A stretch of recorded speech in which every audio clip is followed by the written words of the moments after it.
Good afternoon, everyone. Thank you for joining us on this brisk Saturday afternoon. I'm Leah Bickerton from the Tiny Bookstore, and welcome to the Tiny Bookstore Live. Today, our special guest is Keith Terlage. He's a licensed counselor out in Ohio, and what we're going to be talking about is basically the issue of perfectionism in kids. And Keith, thank you for joining us. Hi, thanks for having me. All right. So, like I mentioned, I think that perfectionism is something that, you know, a lot of adults know that it's something that's a problem for us. But as parents, we always want to motivate our kids to do their best and be the best. What I'm reading is that it's something that's becoming more of a problem for kids nowadays. Can you shine a little bit of a light on that? Yeah, for instance, I also have worked, in schools as a school counselor, and when you work with older individuals, like high school level individuals, you would think the kids I'd see the most were the ones that are having, other issues, but the ones I see the most are the ones that more focus on perfectionism and having to be, all AP classes, getting straight A's, taking college courses, and really overwhelming themselves. That's pretty much the people I see the most because it's really hard to stay, in the top gear at all times. It causes a lot of other issues, and they're not used to failure. Failure is not an option for them. They feel that it is a sign of weakness, as opposed to failure being the way that humans learn the best. So I guess one of the questions that I really do have is how do you know the difference between just regular and healthy striving and problematic perfectionism? Yeah, that's really hard to say. I think when anything is diagnosed as like a mental disorder or a condition, it causes extreme distress in your quality of life. If you're noticing that they're constantly more anxious or on edge, question why that is. You know, if they get a C on a paper or on a test, are they freaking out? Are they, having a panic attack over just, one grade? That's another good sign, or one lost game. I mean, it's important for it to affect you and say, I lost, or I didn't do well, and that what makes you strive harder for next time. You know, this phrase is, it's not the fall that defines you, it's what you do, how do you get back up, right? So Hmm. if you're noticing that your kid's really struggling to get back up and they just want to stay up at all times, and whenever they do fall, it's the end of the world. That's what to be, more conscious of. Okay, and are there any like earn because the what you're describing here, I know that if I saw that in one of the kids, I would have a feeling that it might be too far. Are there any type of signs that you can tell that there's a perfectionism problem before that? Yeah. Anytime you're seeing, I mean, usually you're gonna see little inklings, right? You're gonna see little, like, anger. You're gonna see, like, that clench fist, that rage, or you're gonna see isolation. You're gonna see them not wanting to engage in regular social activities, or not wanting to. They're sacrificing too much relaxation time for work time, and it's really important that there's always this balance in life where it's not just homework. It's not just after school activities. It's also socializing and engaging with your peers. And it is a, difficult thing to notice. It's why I always say it takes a village, right? It takes, it's not just the parents, but it's the friends, it's the parents of the other friends, It's listening to what other people have to say. Like, hey, I noticed like little Timmy got really angry when, he lost that Monopoly. I would too.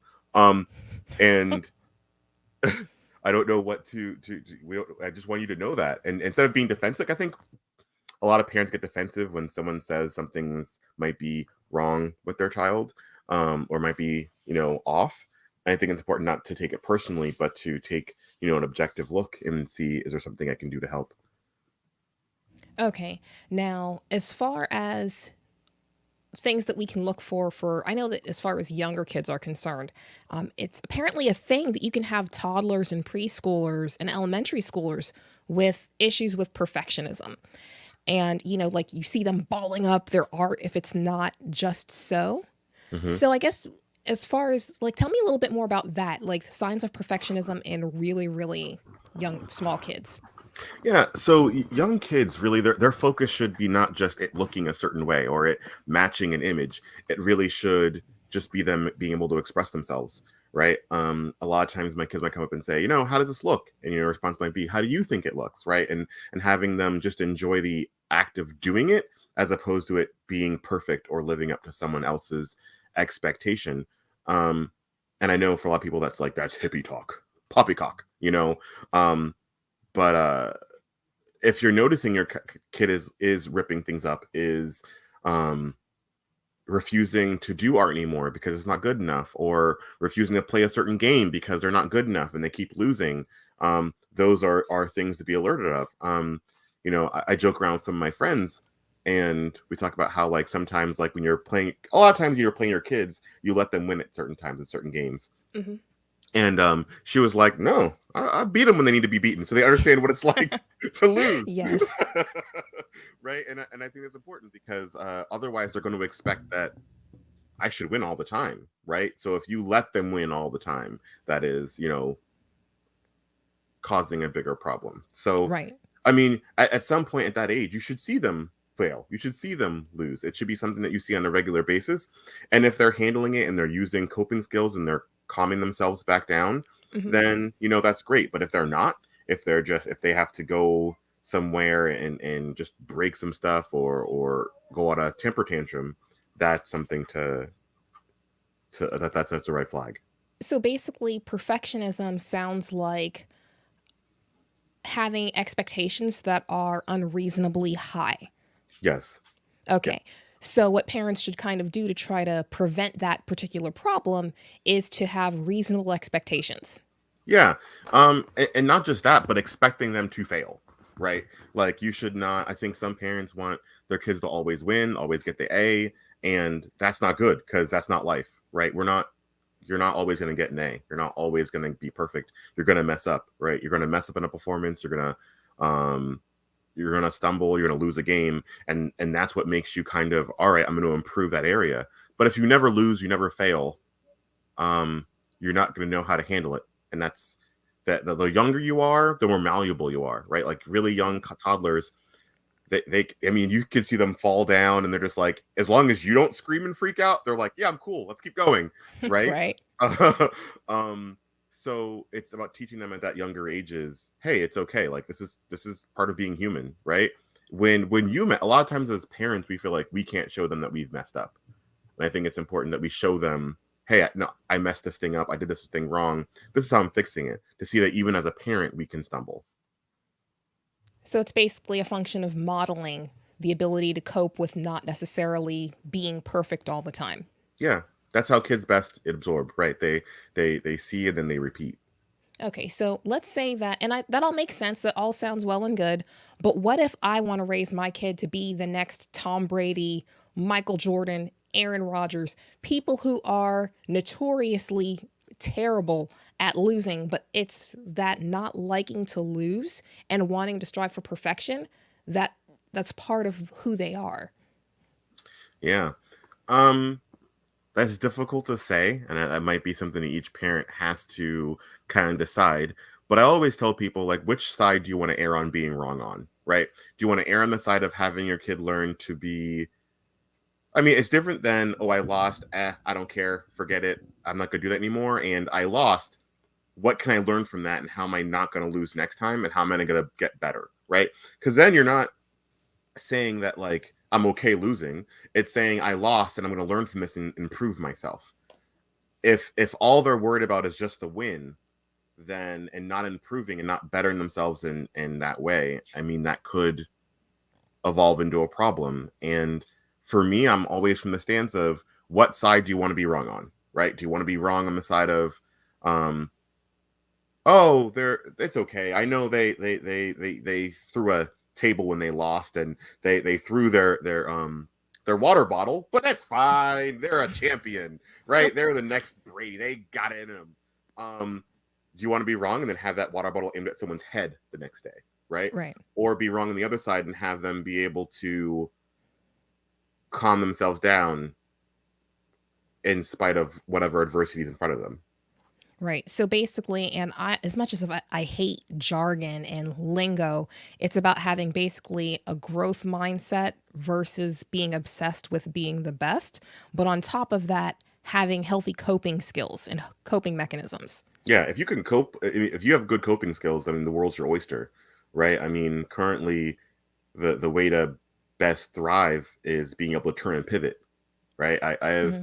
some of the people who I have found to be the best turn and pivoters, who I've also seen have had some of the most happiness that I've ever seen, were some of Hmm. my clients and families that have had the greatest financial struggles and have, unquote, lost a lot, but they so appreciate when those good things happen and they own it and they make it work. And it is something that is awe-inspiring to see. So Right. you've got to focus on, getting better and being able to fall down and then being able to get back up and saying, all right, well, I know there's a hole there now, and I'm not going to step there anymore. And I don't need you just breaking into tub thumping. I get knocked down. I went and did it myself. Okay, but getting back to it. I keep So, thinking of the Batman, not Beyond, wrong one. Batman Begins, where he falls down the well, is the one I'm thinking of. yeah, missed most of that. But moving right along. So, when we're looking at high school students, I think that as far as where we're seeing perfectionism become like, I don't want to say like an epidemic because I don't want to overstate, but I think that what we're seeing right now, especially with what I'm seeing online, because I've become one of those extremely online people, um, it's not just academic perfectionism, it's also in their looks. And there's an argument to be made that with social media, Instagram, that's feeding into that idea of perfectionism even more. So, how do you help teens really?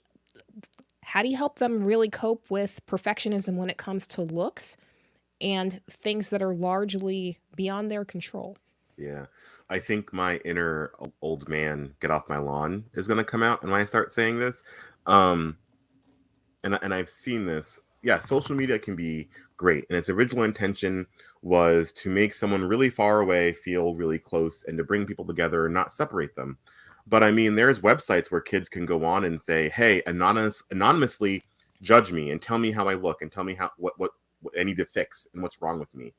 Um, and I assure you, there's thousands of people who love nothing more than to tear someone down. When they see they launch a video and they only have one like or they have no likes or no one's watching it, they take that as, oh, I'm ugly. I can't tell you how many kids have been in crying fits and refused to leave or have given up on life because they're not getting enough attention on social media. So I really think it's important for parents of younger individuals to be monitoring that with them. And I know that's a not popular opinion, um, but they're young and they don't understand yet the ramifications of everything. Right. And there's a lot of people who they get joy out of other people's suffering. Schadenfreude, right? Schadenfreude, Yes. right, right. Um, Thank you, Avenue Q. Um, but they just love that, and so they're going to do that wherever they can. And the more innocent, the better for some people. Right. So it's our job to protect them and help them navigate through those waters. And just giving them free rein on social media is a lot of times going to like blow up in your face. So I think it's really important. Younger kids, I don't even think they should be on it, right? I think a lot of times, a lot of those social groups, you have to be older than 13 or 14 to even have the account. A lot of them are lying about their age to log in earlier, right? I really think you need to be reading through those rules and making sure your kid's even supposed to be on that website. If they have to put in a wrong birthday, they probably shouldn't be on it. If check their accounts, because sometimes they have um, Finsta accounts and other such fake accounts that there's a main account that they'll show mom and dad, but then there's a hidden account behind that. So always making sure that it's scary when you delve into it, Hmm. because there's so many things that could be happening. I think making sure that they're not at home, like I said, everything in moderation, right? Just like with video games, just like with food, everything in moderation. So Right. there should be a time they can be on those devices, how long they can be on those devices, and then they should not be, sleeping with them in their rooms, because it's very easy to think, I look good in that outfit. I wonder how many people think I look good in it too. Let me see. Right. And then there's no one's seen it. And now they're crushed. And now they're going to bed thinking that they're the horrible person. And whatever you go to bed thinking about last is gonna be what your mind focuses on. It's gonna make it concrete, right? Right. Yes. So it's really important that I personally think teenagers' devices should not reside in their room at night. They should be in a secure location that they can disconnect at night and not have to worry about that. Okay. So, what I'm hearing is that basically, in order to help kids with perfectionism and to limit that and to make sure that, they're not really getting to a place where it's unhealthy, you need to, one, be communicating with them regularly. Mm-hmm. Two, you need to make sure that you're looking out for potential signs that perfectionism may be present, anxiety, obsessing about things, destroying things, a little bit too much in the way of social media Yes. presence and activity, Yes. but also to make sure that, that we're managing their expectations appropriately, Mm-hmm. that we're modeling appropriate expectations and acceptance and, like, not striving for unhealthy perfectionism, Mm-hmm. and don't go to bed with your phone. Yeah. Yeah. And ironically, those are all things that, adults that we model. I know I have on my phone, I have a go to bed sequence, right? It tells me when I should, it automatically turns the screen off into, a blue light filter. It turns the brightness down so that I know, hey, it's time to be winding down and go to bed. Like all thoughts should be moving over. And most smartphones, most smartphones have that function now. All right. Very good. Good to know. And do you have any other tips out there for parents? Anything that I might have missed? Because, me, just bookstore owner, I don't necessarily have all of the insight, but, just to wrap it up, do you have any other ideas? Any Yeah. insights?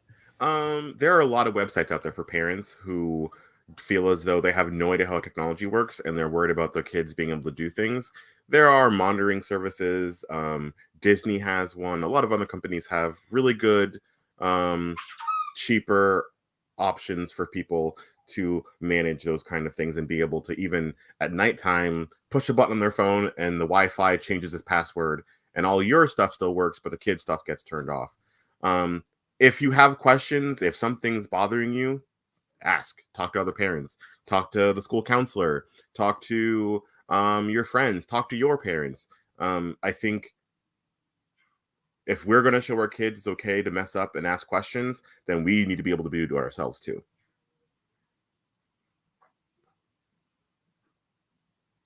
Oh, I can't hear you.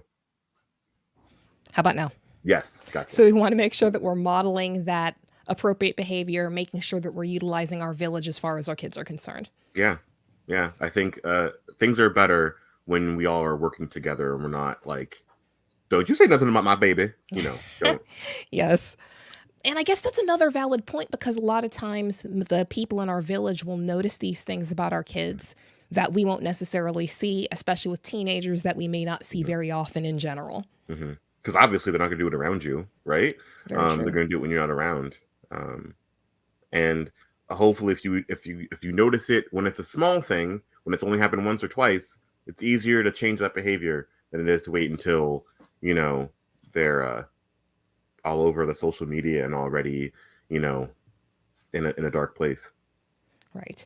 And you know what? There is one other question that I want to get into as far as, body positivity Hmm. and perfectionism and how, those two tend to work because you did touch on that a little bit. Hmm. But if you could like get into like a little bit more as far as what parents can do to encourage that, body acceptance and body positivity. Hmm. Yeah. Um, People tend to focus on a lot of times, oh, I'm going to go on a diet, or I'm going to, work out 1,000 hours a day, because I want to get a certain look. And what is more important for yourself, and this is once again modeling. If your kids see you obsessing about, your waistline, and I have fat here and have fat there, then they're going to be more likely to focus on those things in themselves as well. And they're already going to be getting tons of negativity from other sources.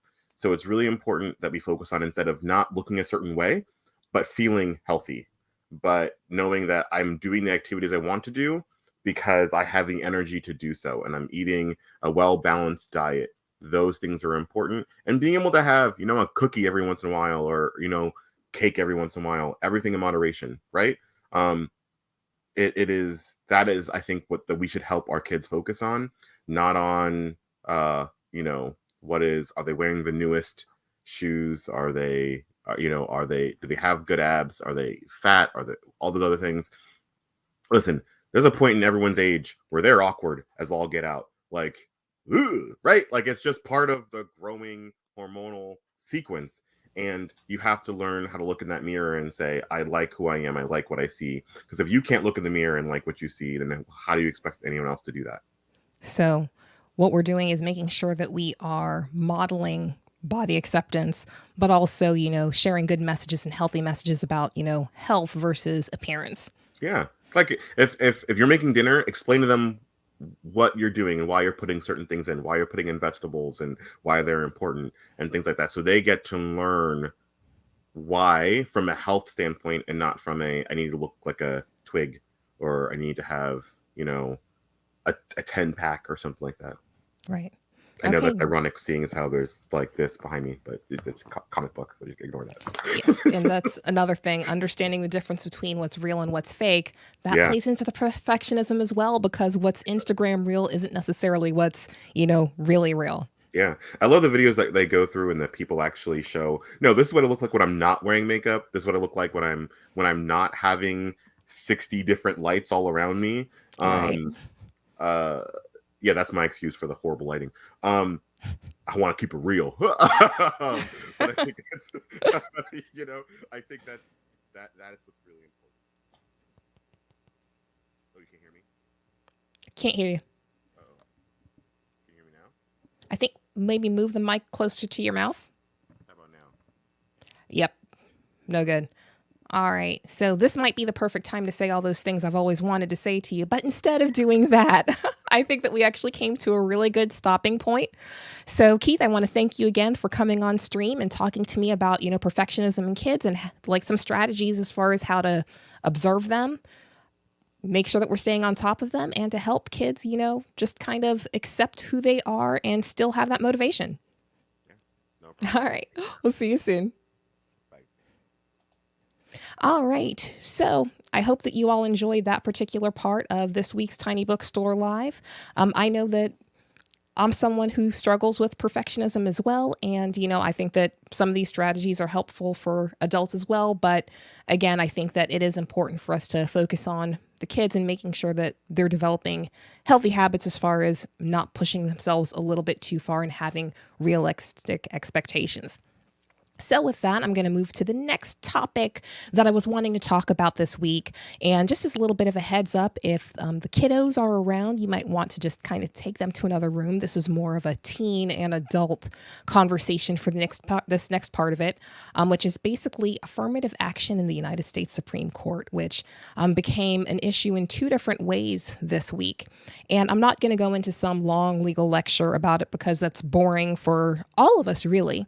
But what I wanted to do was just to give the community a few things to think about and things to look for, and maybe a few ideas of things that you might want to do true independent research on as we see this topic coming to a head yet again.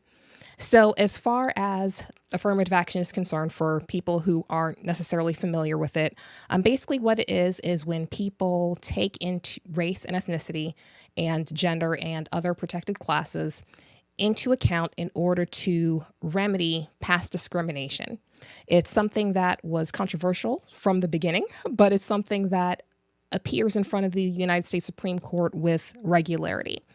And what they're looking at right now is whether race is something that should be considered in this particular day and age.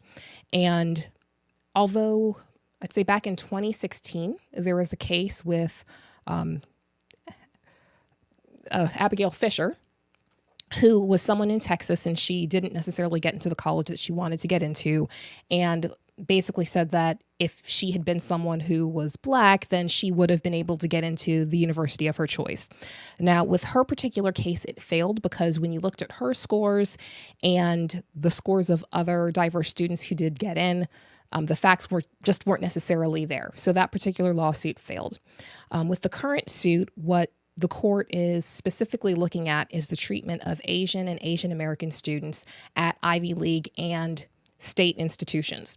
And the reason why I wanted to discuss this particular case is that when I was looking at people and their internet JD degrees, I noticed that they're not necessarily talking about the exact facts of this particular case and these particular issues. And I think that it's very important. We can't really understand what the law is saying unless we understand what the cases are actually about. And as controversial as affirmative action may be, I think that one of the main points of the case isn't necessarily controversial. So in the case, one of the arguments that the plaintiffs are making is that when the admissions department at Harvard University is looking at applicants, they notice that there's a trend for Asian and Asian American students, their personality scores, for lack of a better term, they were marked lower than other ethnic groups. And because of that, if their scores were a little bit higher as far as that personality score is concerned, they would have had a better chance of being admitted to that particular institution. The other part of the lawsuit is basically saying that because of this discrimination against Asian and Asian American students, that they're basically allowing the quota system and allowing diverse students who aren't as qualified in over those students. Now, as far as that second part of it, I think that, that's kind of interesting. I'm going to get to that in a minute. What I want to focus on right now is the first part, because at the end of the day, I'm not sure if anyone would disagree with the fact that if you're seeing that Asian and Asian American students are getting lower scores as far as personality is concerned, like the interview portion where they're reviewing activities and it's just not necessarily measuring up to other ethnic groups, I'm sorry, but that's suspect. That's very suspect.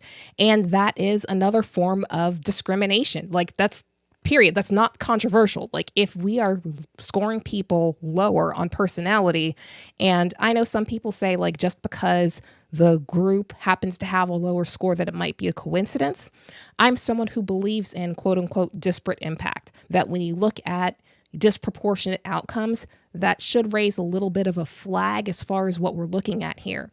And if what we're looking at here is that Asian students are getting lower personality scores, and it just doesn't necessarily track, that's something that should be explored. And I think that that's something that, I welcome everyone to pull the briefs and the petition in these cases, so that way you can just kind of look into that yourself.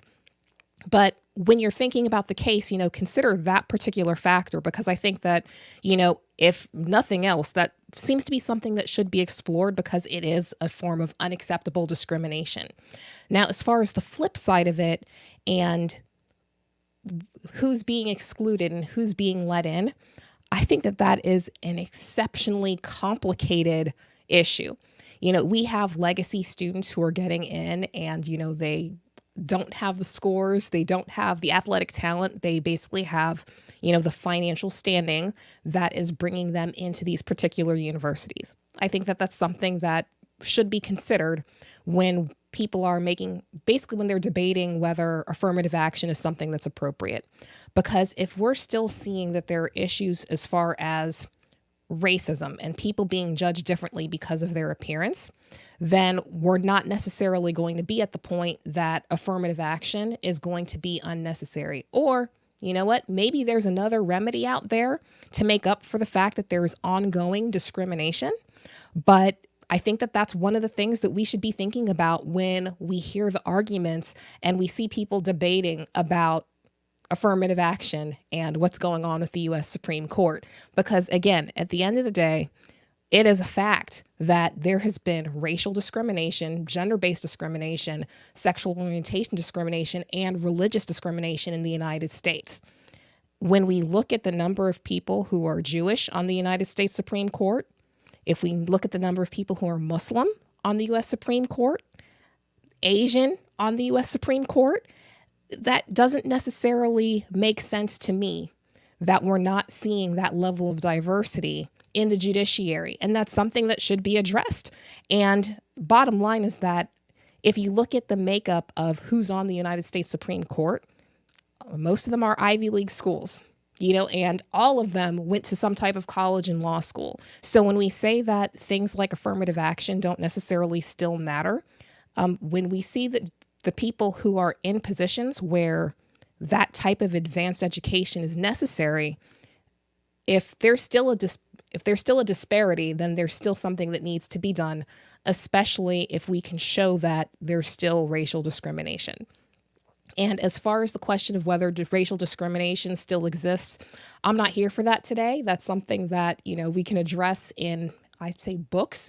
We can pick up Caste by Isabel Wilkerson. That really explains what's going on. It's unfortunate, but it is currently our reality.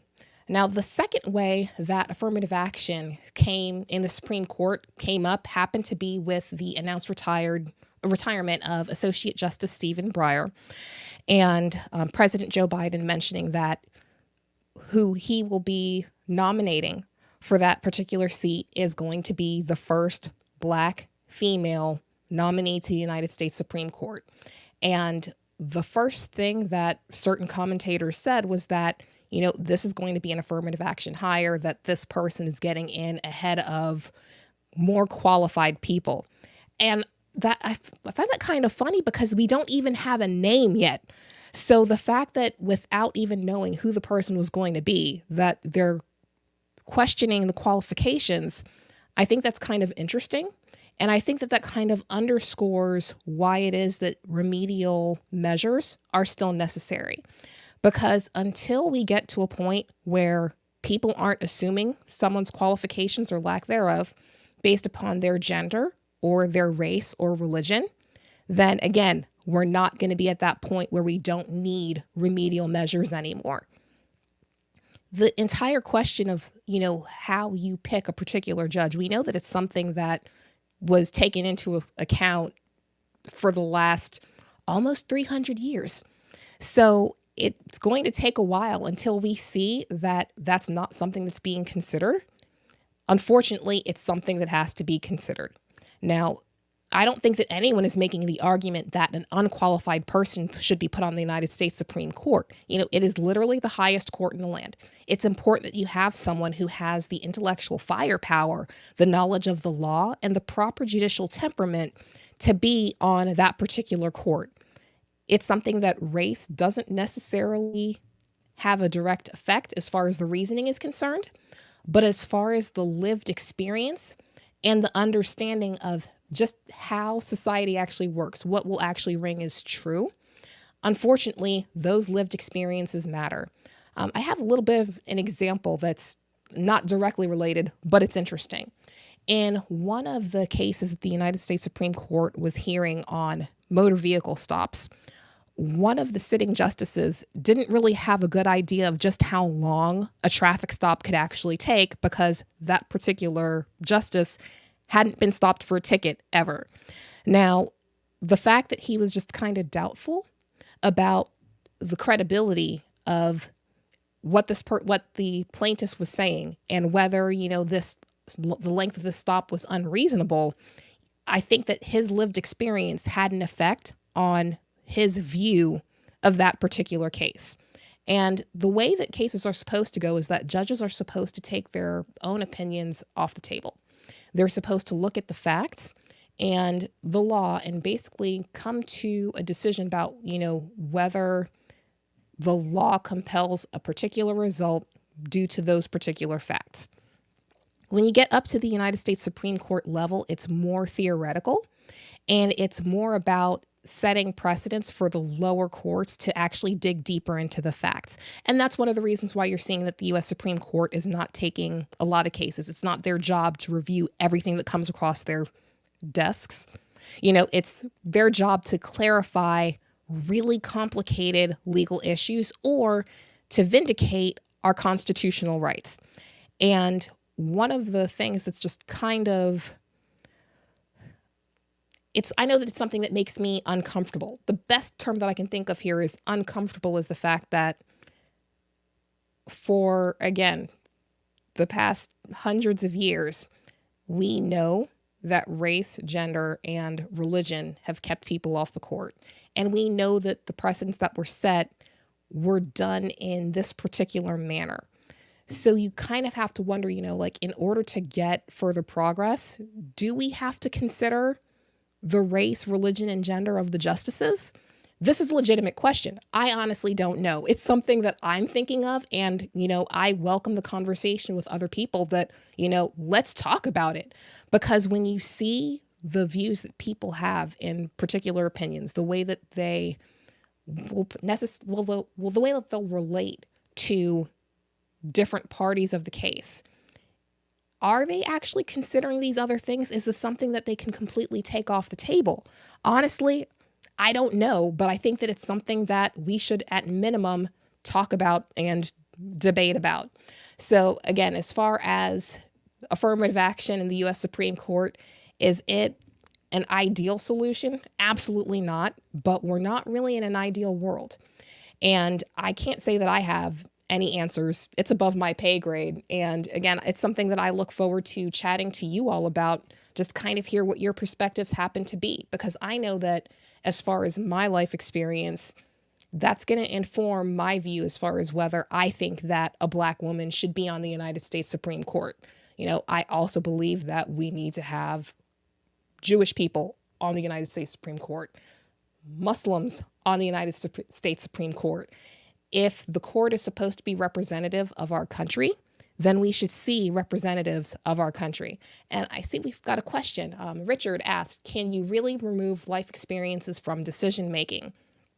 My answer to that is no. I think that that's impossible, and it's an unreasonable ask. I know that the standard and the ideal is that we're supposed to remove those life experiences from our decision making, but I don't really think that that's necessarily possible, because everything that we know and understand is a function of what we've seen and what we've lived through. So if I'm someone who has a lot of criminal defense experience, which, hey, I do, I'm going to look at things from a different perspective as someone who basically has lived in chambers their entire lives and doesn't have knowledge of how the criminal justice system actually works. So, and Richard followed up with the question is, should you remove life experiences? And I think that honestly, I don't think that it's reasonable to remove life experiences completely. I think that what we have to try to control for is bias and prejudice. But if you take life experiences out of it, then what you're doing is removing reality, because that's basically what it is. You would think that you can just kind of go with what the parties in the case present. But a lot of times when Richard thinks that you shouldn't, and I agree that we shouldn't remove those life experiences, because at the end of the day, like, we're all humans. We're not robots. We're not computers. And you know what? Honestly, robots and computers have bias baked into, because they're people that make it. So the only way that you can balance out these unique perspectives is by looking at a wider assortment of unique perspectives. And that, like, the entire thing of life experiences and whether AI can get around that, it's really fascinating, because I was reading an article about how they're trying to use computers to replace lawyers. And one of the problems that they're running into is that there are certain things that lawyers can think of because of the human brain and our ability to just kind of take remote life experiences and apply that to the law and the facts that computers just simply can't do yet. So I think that, as far as the entire life experience element of it, I think that that's what makes us get to the truth and to get us to the actual right answer.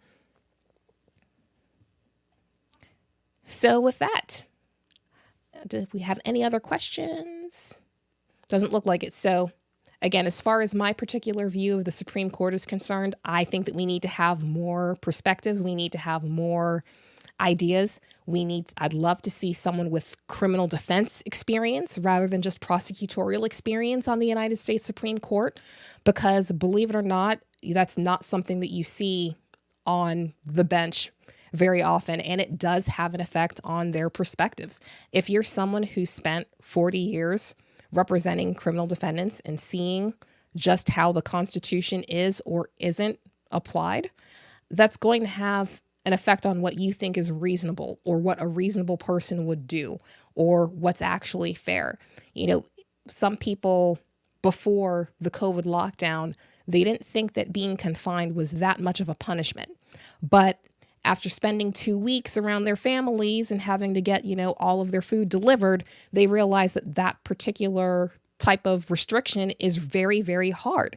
And perhaps if we had more people who had exposure to how everyone else is living, we'd have a system that's fair and that's just and that is actually reflective of what the Constitution is supposed to protect, which is, our freedom and our ability to be treated as, humans and individuals. So again, coming back to the importance of life experience, if we don't have judges who are bringing the truth to the table, it really harms us all.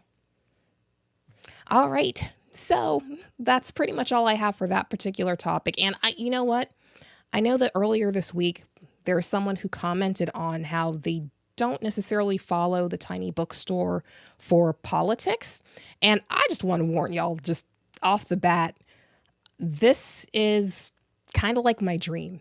And the Tiny Bookstore is basically what I want it to be. And I don't want to just be slinging books.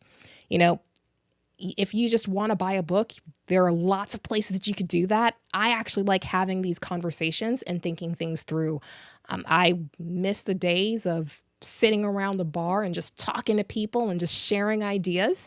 And that's what I want the Tiny Bookstore community to be. Just people of different types, just sitting around, exchanging ideas and learning something. But Richard has another question. As far as even these folks being considered for the Supreme Court, how much common life experience do they have? Do they really have? And yes, that is another wonderful question. Because as far as the justices are concerned, most of them have gone through Harvard, Yale, Princeton for undergrad. Just trivia question. If anyone ever tells you they went to Princeton Law, they're lying because Princeton doesn't have a law school. But as far as the experiences that they are having, it's of a different class than the experiences that the rest of us have. Even with certain justices who may have come from more humble upbringing, as they've moved up and on in life, if you haven't gone through the experiences of eating ramen as an adult, then I can't say that you've had common life experience. If you haven't had your kid in public school, you can't necessarily say that you've had that that common life experience. And yes, when you have judges that have PD experience, it's the federal PD and not the county PD experience. And that's really two entirely different experiences. For those of you who don't know, like way back in the day, I was a county PD, and people were actually stunned when they found out what my caseload actually was. And at any given point, I was carrying anywhere between 120 to 160 cases at one time. And a lot of them were felony cases. That means very serious cases. Now, from what I've heard, things are far better than they were back in the day. But it's still something that one person who was a novice attorney handling that many cases at one time. Like that's unreal. And with that particular experience, you see what it's like in the county jail. You see that people are not necessarily being treated humanely. You're seeing that the Constitution has certain protective measures in it, that right that you're not going to have your home or your person searched without a really good reason. And when you hear people talking about how they're walking down the street just minding their business, but a police officer just picks them up and starts patting them down because they look suspicious. I am someone who is introverted. I am not a huge fan of people for the most part. And what I prize is my ability to move through life without being bothered unless I'm looking to interact with people. So the thought of someone just walking up to me and just kind of just interrupting my peace just because I look suspicious, it's personally disturbing, but that's exactly what the US Constitution is supposed to protect against. We're supposed to be able to move through our lives without being interfered with without a good reason. And people make the argument that, well, you've got some people where when they're being stopped by the police, they'll still have drugs on them. The problem is that when you look at the actual hit rates, the number of times that they're actually finding someone who is doing something illegal, it's exceptionally low. And if you want to get into the statistics of that, I advise pulling books by Professor David A. Harris, where he offers a lot of data as far as, just how effective these random stops happen to be. By the way, it's not that effective. Spoiler alert. But again, what the Constitution is saying is that you have to have a good reason to basically encounter someone, even if they've done something, in order to protect the people who haven't. That it's far better to let 100 guilty people go free than to incarcerate and convict one innocent person. And that really does make sense, and I know that people are going to say, but what about danger and violence? I could almost see your point if, one, the Constitution didn't say that, hey, you have to be mindful of people's rights to just kind of do their thing, because the Constitution is the law. If you are someone who is walking around with something illegal, you are breaking the law. If you violate someone's right to privacy and to not be intruded upon without a good enough reason, that's breaking the law as well. It's just breaking the Constitution. So again, the bottom line is that these are things that our founding fathers, I hate that term, but it's accurate. These are things that they were considering when they designed our Constitution. And I know a lot of people will bash our government. They'll bash the Constitution. They'll bash the founding fathers. I'm not one of those people. I love the freedoms that are protected in the Constitution. It's a beautiful thing. They thought of just about everything. Whether they followed through on it, of course, was a completely different story. But the ideas that they had were great. That if you are someone who is not clearly doing something wrong, then we shouldn't be shaken down for no good reason. And I think that if you are someone who is a judge, you should have knowledge of what's going on the streets. You should actually be aware of just how intrusive and how it can make you feel to be treated in such a fashion, like you are somehow less than, and to have your constitutional rights violated. It's not just a theory. It's something that affects your well-being and your own peace of mind. Over the last 2 years, we've heard a lot of people talking about freedom and how uncomfortable it is, and just that awful feeling that you get that that you have the right to be treated well, that you have the right to have control over your body and over your property. And when the government is interfering with that, that doesn't really feel good. And what we're dealing with in the criminal justice system is that those same freedoms that people are out there marching for, as far as whether they should or should not be wearing a mask, that's how people are feeling about being stopped for absolutely no reason. So another question is, Richard would like to see how many times our judges have been pulled over or stopped, or whether they actually drove themselves around or did their own shopping. And these are all things that if you don't know unless you know. And I know that with my particular background, I didn't necessarily grow up in an area where, and I was fortunate. I didn't grow up in an area where I was pulled over and harassed at all. And in talking to people who did live that experience, I know that just, I feel sorry for them. And that's where being able to interact with other people and being in the quote unquote real world and people who aren't in protected communities where you can move in peace without, having these encounters with law enforcement or having people follow you around while you're shopping, until it's happened to you or you've talked to someone who can tell you how it feels, it's difficult to really completely understand how that feels. I know that there's this argument about what is considered to be racist and what's just merely annoying. And I think that one of the things that people don't adequately consider is the fact that the things that are just merely annoying can really make you feel bad and it can knock you off your game. And it might be something that others may consider to be minor, but it's something that others who aren't necessarily, okay, so it's a class-based issue and it's a race-based issue. And it's as far as having these interactions and being followed and having these little indignities, they're not little. They do accumulate and it becomes annoying because if you're someone who wants to move in peace and that peace has been interrupted, it's just not fair and it's also unconstitutional. So when you hear someone passing judgment, making determinations about whether they find someone credible or not. And you know what? I'm going to interrupt myself. The entire issue of credibility is very important.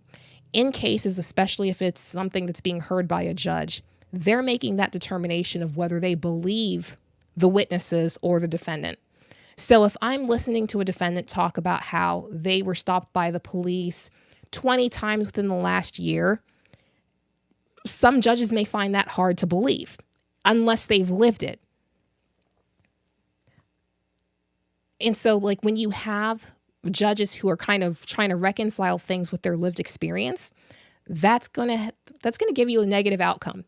And if you happen to be unfortunate and you get convicted, that will have an effect on your sentence if the judge doesn't necessarily find you credible. So there are a lot of things where it's interconnected. And unless you sit back and think about how those life experiences can actually have an effect on the outcome of a case, you just don't know it. Another question, how many have had to deal with hunger or had to stay inside due to poor air quality? Yes. And that's where, as far as what judges do and what the legal system happens to do, it affects so much. So when people are concerned about the fact that, your kids can't play outside because it smells like rotten eggs and they can't breathe, and certain neighborhoods have higher incidence of asthma and respiratory diseases, and the kids, as far as the level of lead in their blood, it's higher. I think that if that's something that you are sensitive to, that's going to have an effect on your decision making, for good or for bad. And I know that we can get into an argument over whether such things should be a legislative solution or whether it's something that the judges should be able to hear. That's basically for another day. If we're looking at issues where judges are determining what's credible and something that they're going to have some level of sympathy for, whether they're going to weigh in on the amount of damages, I think that if you are someone who has lived in a neighborhood where, you don't necessarily have clean water, it's been running brown for the last 8 years, that's going to have an effect on the decisions that you're making. Again, it is what it is. Whether we should be trying to take those personal experiences out of it, again, I think no, because that's how we understand how other people live. But I think these are all very valid questions. And I think that until we are in a place where everyone is automatons or have some way of, controlling our reason through chips or whatever, although maybe Elon Musk is working on that. I think I read something in the news about some study he's trying to do with brain implants. But again, until we have machines making those decisions to take the human element out of it, we have to put some human element in it, because unless we know exactly what the right answer is with scientific certainty, not a certain degree of scientific certainty, but with absolute scientific certainty, in order to get to the truth, we have to look at a broader array of opinions and life experiences. All right. So that's pretty much my points of view as far as affirmative action, the Supreme Court, and, the judicial system in general. I really did enjoy this conversation, and I hope that's something that we can do again. But I don't want to take up too much y'all's Saturday. So what I want to do next is to basically cover some of the new books that are coming out in February that I know that I'm excited about. And here they are. So first up, we have Recitative, and I know I just mangled the pronunciation, but I think it's close enough, by Toni Morrison. And what that is, it's actually the first and only short story that Toni Morrison ever wrote. And it's a very fascinating approach that she did to it. Some people consider it to be kind of like an experiment, because it is a story about two women that first meet as young girls in a home for children. And although race and class is an important part of the story, Toni Morrison doesn't tell us which character is Black and which character is white. So as you're reading through the short story, you kind of try to see if there are any clues to see like whether you can tell which is which. And as I was reading through it, one of the things that I was thinking that it actually says more about the reader than it really does about the characters themselves.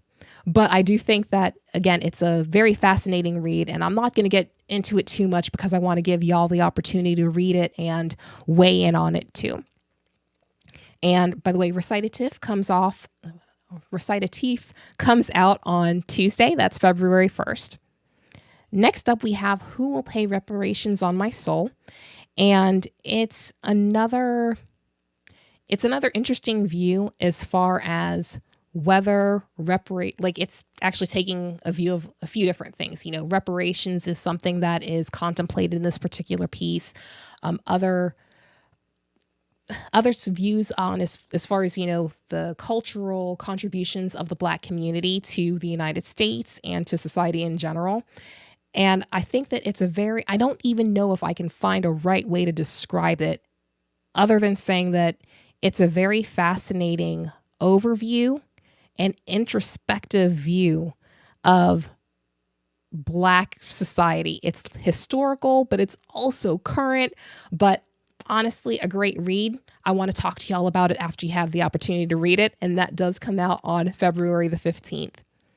Next up, we have Black Lives Matters. Now, for anyone who's been part of the Tiny Bookstore community for a while, you know that one of the things that I have an issue with is that a lot of times when we're looking at Black people in culture, it's a lot about Black pain. That it's someone who's going through something that's really difficult and they overcome it, and that's great. And I think that, it's important to have stories that do talk about accomplishing things and overcoming the odds. But I also think that we risk viewing people as victims if you're always portraying situations where they're overcoming something. So that's where Black Love Matters, real talk on romance being seen in happily ever afters. It really is a great break from what we're seeing in as far as books about just the struggle and overcoming the struggle in the civil rights movement.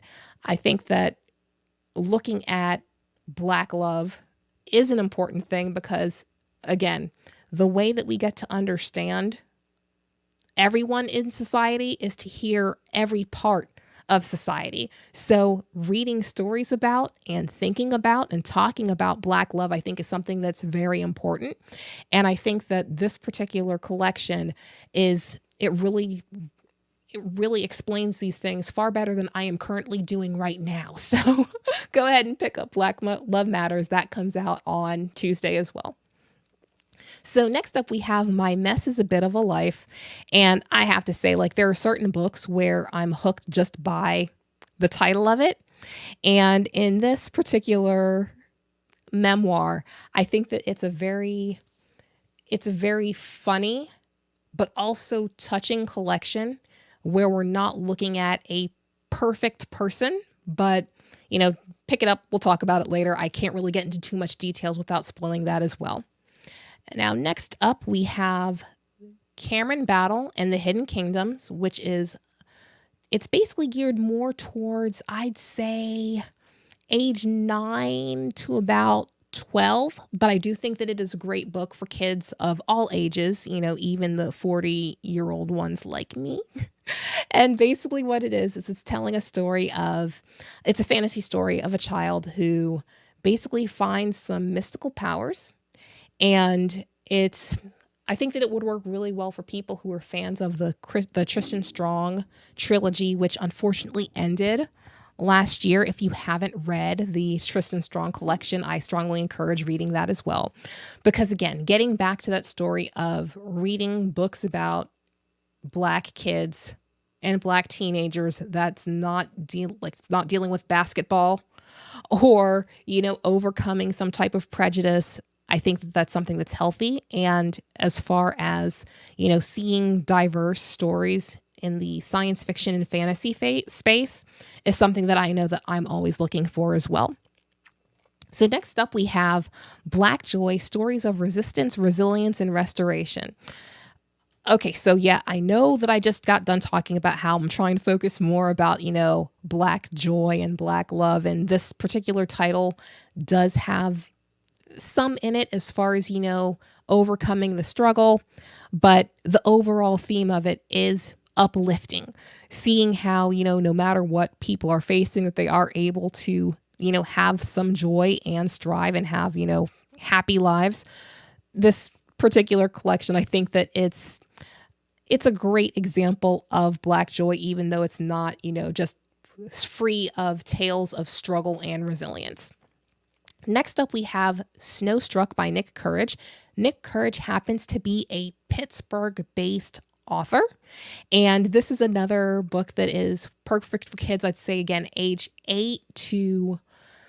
It's really geared towards middle grade, so it's like 8 to middle school, but I think that teenagers and adults would get a kick out of it as well. And it's actually the story about a historic blizzard and some kids who basically make the most of it.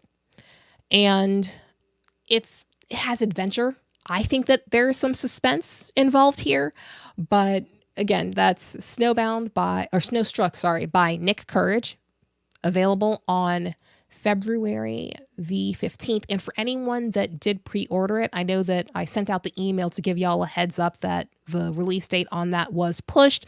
But in the event that you didn't get that email, yes, the release date on that did get pushed a little bit, but it is set to go. The covers of it look gorgeous in person from what we've seen on Instagram. So again, pick it up. Let's read local and support that local author. Now, last up is Spy School, the graphic novel. And this is a great little series for kids. I'm a firm believer that kids should read stories about more than just animals and superheroes. And I think that Spy School is definitely a great series for that. For kids who have already read the chapter book version, I think that you should definitely pick up the graphic novel, because seeing the illustrated versions of what the author was thinking, it's always a great option. It's always something that's different and a different take on something that you already read. So with that, I want to dig in on that a little bit, because I was asked, why I read To Kill a Mockingbird back when I was in high school. And I happened to go back and read the graphic novel version of it when it came out back in, say that was 2018. And the question that I was asked, is if I read it before, why did I go back and look at the graphic novel? And I tend to think that reading a book once is often not enough, but also seeing it in different perspectives and seeing another person's vision of it literally, it really hit me differently. And yes, I know that there was a whole movie of To Kill a Mockingbird. I slept through it the first time, watched it all the way through the second time.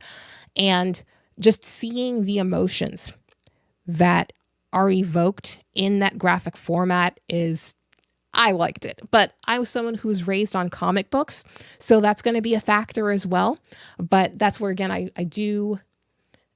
I encourage reading books in different formats. If you can get the audiobook, do that as well.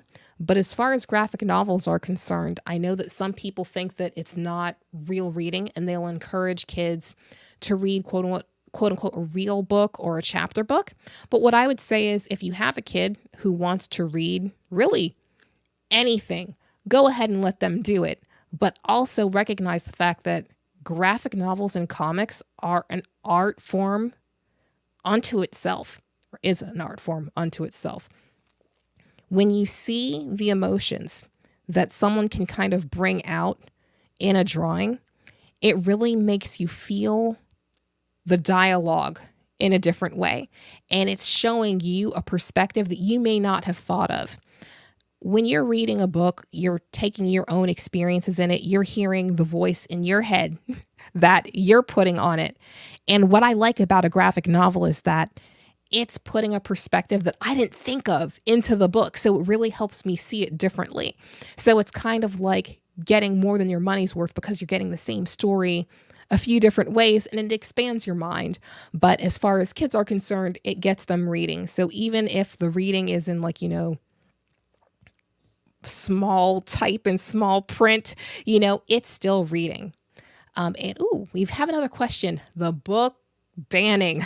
And is the Tiny Bookstore doing anything in regards to it? Okay, so as far as the book bans are concerned, and I actually noticed that someone dropped a comment earlier on a post about how it's not really book banning. So first, what I want to start with is that if you have, and the actual definition of book banning is when you have a situation where someone goes into a public library or a school library or a bookshop or a comic book store, and they take measures to try to take a book out of circulation, that's considered to be a book ban. We know that you can buy it in different locations, that you can go to a different library, that other schools may have it.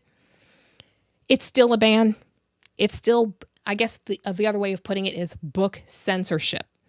Either way you slice it, it's still one person or a group of people trying to dictate what other people can or should read. Now, this is the United States of America, land of the free, home of the brave. And one of the things that we are free to do, freedom of speech isn't just the freedom to offer speech, to put it out there. It's also that freedom to receive it. So one of the rights that we have as residents of the United States is that freedom to read things, unless they're illegal. That asterisk is in there for it's implied. Do we have a right to books or literature that happens to be obscene? No, we don't. The U.S. Supreme Court has covered this many, many times over the years. The freedom of speech does not cover to things that are obscene. There's a very specific legal definition of what is obscene. If you look on our Facebook feed, you'll find the post to the Justice Department's Citizens Guide to what is considered obscene. And if you go in that guide, it also covers what's considered to be obscene as far as representations of children. I'm not going to go into the full phrase of that because they will block this video if we use that particular term, but I'm sure you guys know what I'm talking about. So what we're seeing right now, again, is an exponential increase in people who are challenging books. And what I find kind of funny is that there seems to be a little bit of overlap between people who have been marching and complaining about freedom and storming a Capitol back in January of 2020, and the people who are attempting to restrict access to these books. Now, as far as my personal beliefs, they're largely irrelevant, but I am going to say that I am someone who believes in freedom in many different ways. But as far as the freedom to access books, I think that is so important because it makes us more knowledgeable. It makes us better able to compete in the world in general. I'm not old enough to have been around in the 50s and the 60s and the 70s, when we were seeing the United States be so much more competitive when it comes to science and pushing society forward as far as the arts and engineering and robotics and computing. But I truly believe that one of the reasons why we were able to do that in a way that other countries were not able to do was because we are free. And we do have the right to read and open our minds. And that freedom of speech and that dominance that we saw, I truly believe that they're tied. Because in order to really understand the type of technology that society needs, we need to understand society. And the way that we do that, aside from sitting down and talking with every person on the planet, that's through books. So when we're seeing this movement to try to restrict access to books, I find it troubling because it's an assault on our freedom, in my humble opinion. But I also think that it's going to be holding our potential advancement as a people back.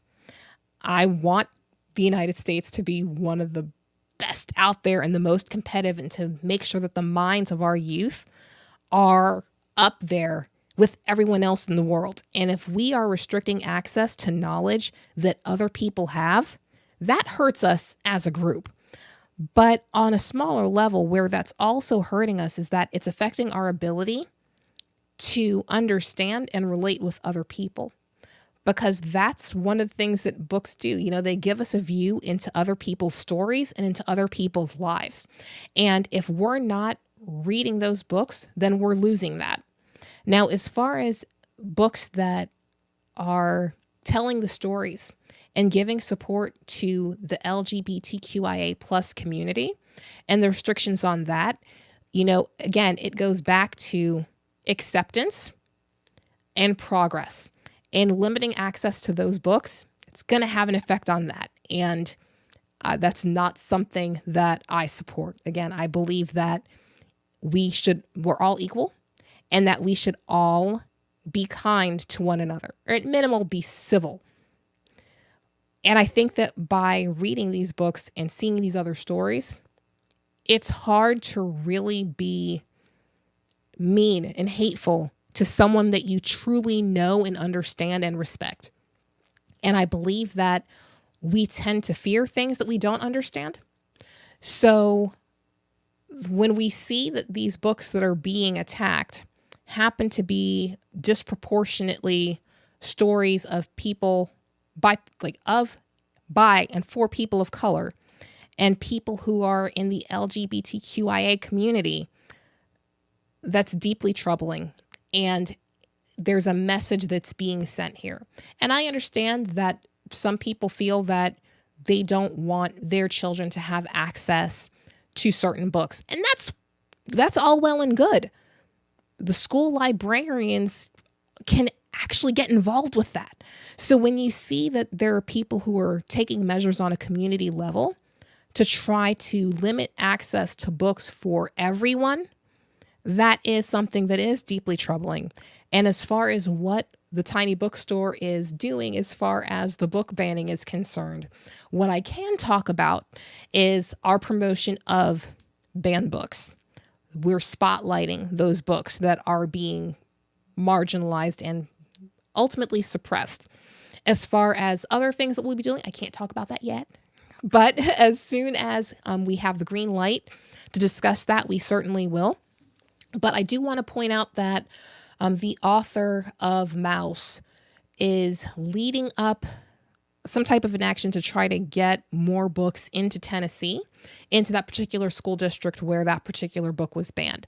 So there are a lot of other groups that are doing things as well. There's also something that we are going to be a part of that, again, can't talk about right now, but, certainly hope to.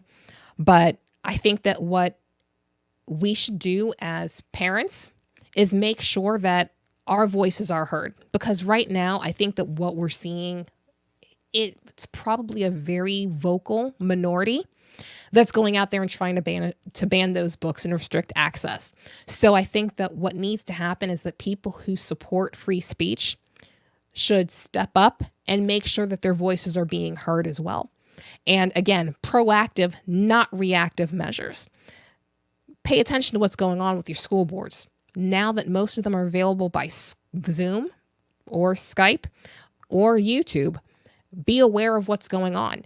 Drop an email to the superintendent saying, hey, I don't think that this is something that is a problem in our school district yet, but I just want to give you a heads up that if there is a vote being taken on whether we support book censorship and banning books, I am not in favor of that. So like I said, taking those proactive measures as far as reaching out to the school district.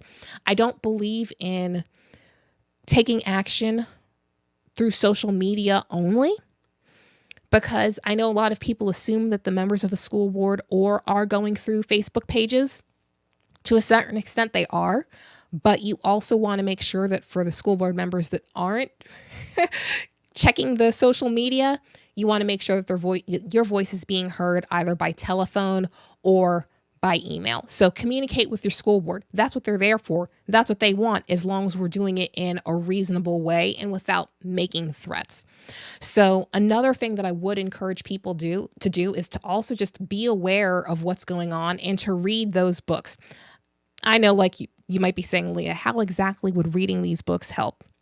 With a lot of these books that people are attempting to censor and ban, the vast majority of y'all have not heard of them and you have not read them. So what you can do to be an awesome advocate is to go out there, pick up those books and read those books. And, if there should happen to be a book club where you can borrow these books without having, basically it's a way to not break your book budget by having to buy all of these banned books. But if you can join a banned books club and exchange the books among your group, that's a really great way to be aware of what's going on and to be able to fight these issues on facts rather than just principle. Don't get me wrong. Fighting it on principle is wonderful, but unfortunately, that's not necessarily going to win the day. Pick up those books, read those books, and be prepared to explain to the school districts why these aren't books that are deserving of being banned. I think that a good example of this is New Kid by Jerry Craft. So there was a school district in Texas that invited Jerry Craft for a talk. He also wrote Class Act, that's the sequel in that particular series. But the fact that people took issue with the book, now it's a book about a Black child who is moving into a different school. It is a predominantly white private school. And it's talking about the difficulty that he's having in fitting in and adjusting to that new environment. And it's an issue where it's intersectionality. It's looking at class and race, where he's a scholarship student in addition to being a diverse student. So what this book is really explaining is what it was like for him to go through and live that particular experience. And what the issue that parents had with New Kid was that it had negative representation of the white students of the school, which, that's kind of interesting to me. They're not saying that it was a false representation, but, that it was not the kindest one. And it made it could make some of the white students who are reading it feel bad. And I think that when you just reading through New Kid, to know that anyone could possibly object to it on really any basis, because it's not a filthy book. It's just talking about what the author actually went through. But the entire idea of, hey, critical race theory is making people feel guilty about their race, so on and so forth. The fact that someone felt uncomfortable with New Kid is telling you what it's actually about. Now, I would never sit here and say that someone should ever feel guilty just because of their race. But I think that it's important for people to stop treating other people poorly because of their race. And I think that it's important for kids to understand that, quote unquote, microaggressions, it's something that's hurtful, and it's putting one more thing on their classmates that they ideally shouldn't have to go through. There was a parent in New Jersey who said that minority students need to toughen up, that they just need to learn to deal with these little aggressions. And that's a very interesting take. Yes, kids do need to learn how to stand up for themselves and how to deal with things that hurt their feelings. But I also believe that in order to progress again as society, we need to learn how to be civil towards each other.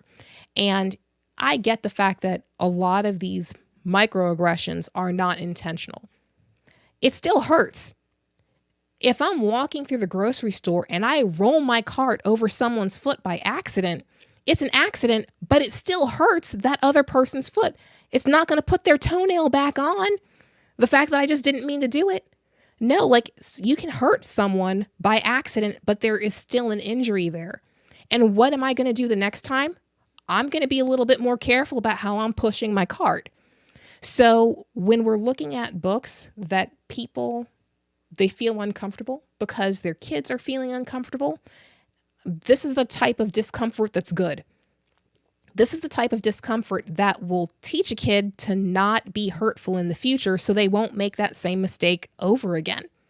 So as far as, and I went on a little bit of a tangent there, but I'm kind of glad that I did, because I think that what's being lost here is the fact that we are doing our kids a disservice and we're depriving them of the opportunity to be better than we were. I know that as a parent, my hope is that my kid is going to be smarter, more successful, and a kinder person than I am. And my hope is that whatever I'm missing, those blind spots that I have, he'll learn that from a book or from his classmates. So as parents, I think that it's in our best interest and our children's best interests to encourage our kids to learn more about other people. So that way they're going to end up being better people. And, maybe our kids' generation will be a little bit closer to equality than we are right now. So as I'm on that topic of equality and moving society forward, I want to mention again our February reading group book, which is Where Do We Go From Here by the Reverend Dr. Martin Luther King Jr. Again, it's a great book as far as giving us historical perspective and giving us ideas of how do we get out of the quagmire that we've been in.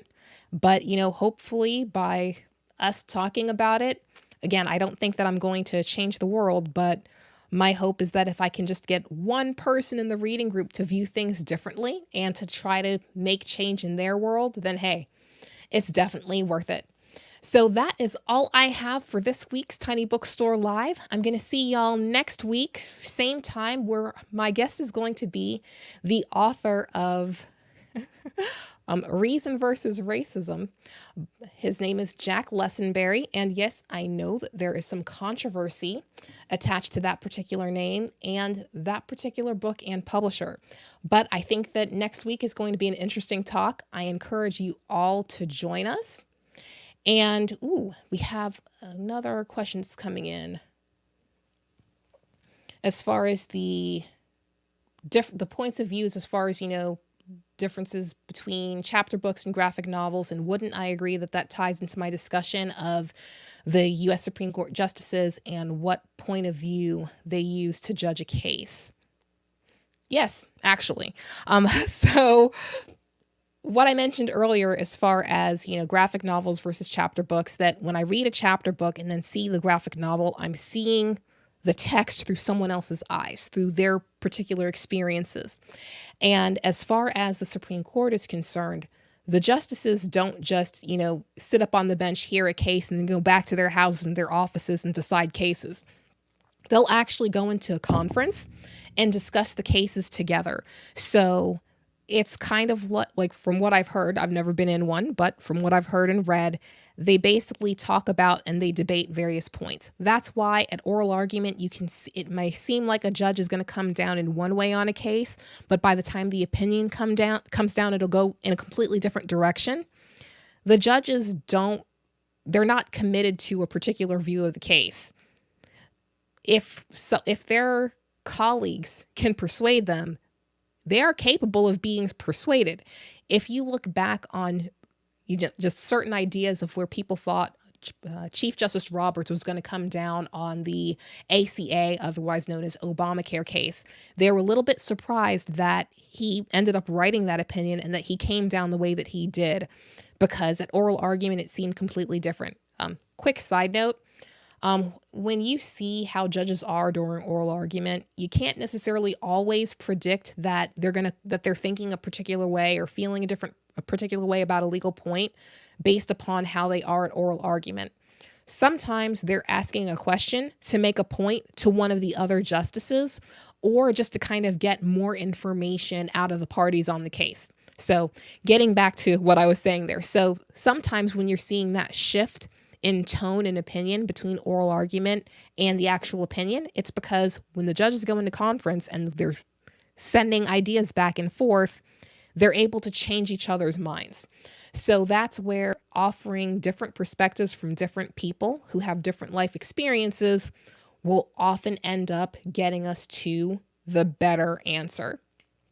And yes, I know I said better answer, not right answer, but that goes to my philosophy as far as, at the end of the day, one of the problems that we have in the law and in science in general, society in general, is that we expect there to be an answer or the answer. Until we can prove things with certain degrees of scientific certainty, we have to accept that what we have here is the best possible solution. So as far as, a judicial opinion is concerned, it might not be the right answer, but they're certainly looking to try to find the best possible answer. And again, in my opinion, the best way to do that is to get as many different opinions as possible. So Richard asked, but is that the way the two newest judges will be? Are you talking about the two latest ones that came in 2020 and 2018-ish? Or are we talking about the next one, as far as whoever it is that President Biden will be bringing up?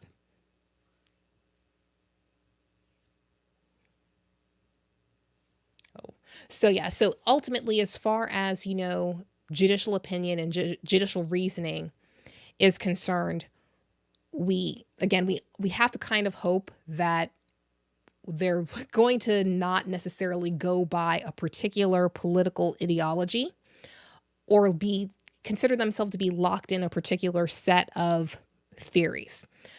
Now, what Associate Justice Breyer put in his book that came out last year is that when you look at what their judicial philosophy is, what the reasoning and the theories that they use to move forward. Okay, so yes. So the logic tends to go that if you have a particular judge and they have a particular way of thinking through a case, it might not be so it might not be that this is how they're going to rule on the case. Don't care what the facts may be. Don't care, what the litigants might say. This is how their opinion is going to go down. A lot of people assume that that's how the judges operate. None of us will ever know if that's actually how the judges actually operate. But what Justice Breyer said was that they all have their own specific philosophy. So although it may seem like the decision that they're coming down to is preordained, what it's coming down to is what their philosophy is, not necessarily because they're biased and they're just going to go with whatever for whatever reason. Now, whether that's accurate or not, I can't say that I know that for sure, but what I can say is that when you look at Justice Kavanaugh as a pretty good example, there are some of his opinions that people tend to find a little bit surprising. But if you go back and dig into some of the law review articles that he wrote as far as, administrative lawmaking, looking at his own judicial philosophy as far as federalism and separation of powers, there's a little bit of predictability to what he tends to do. Because when you understand his particular view of those two issues, you can kind of predict which way he's going to break. Justice Gorsuch is another one where he's kind of like a baby Scalia in some ways, where some people would assume that because of the president that nominated him to the United States Supreme Court, that he may not be as generous or reasonable when it comes to issues regarding criminal defendants. But I think that he's going to end up being one of those surprising judges because his particular views of individual freedom and making sure that we're sticking to how the Constitution is actually putting things means that he's going to be coming down in favor of criminal defendants more often than you would think.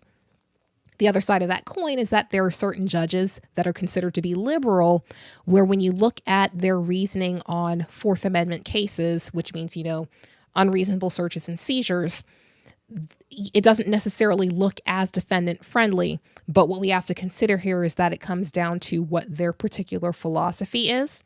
And there are certain circumstances where someone who believes in an original interpretation in strict construction is going to have a more robust and vigorous, support of individual rights.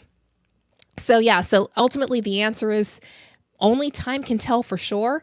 But if you do a lot of reading into the opinions that the judges wrote in the law review articles that they've written, and especially with this particular court, Justice Gorsuch, the book chapters that he's contributed to, judicial precedent and judicial reasoning, I think that it really gives good insight into where they'll end up going with certain opinions. So, yes, a lot of it, you can kind of predict where they're going with it because of that judicial philosophy. There's also an argument to be made that there's a factor as far as, more like morality and their life experiences. But only time can tell, and only those who are closest to them would know for sure. All right. So with that, I know that I had a great time chatting with y'all this week, and I really do hope that you come back to join us next week for the conversation with Jack Lessenberry. So that's next week, same bat time, which is 3:00 p.m. right here, Tiny Bookstore Live. Have a great Saturday.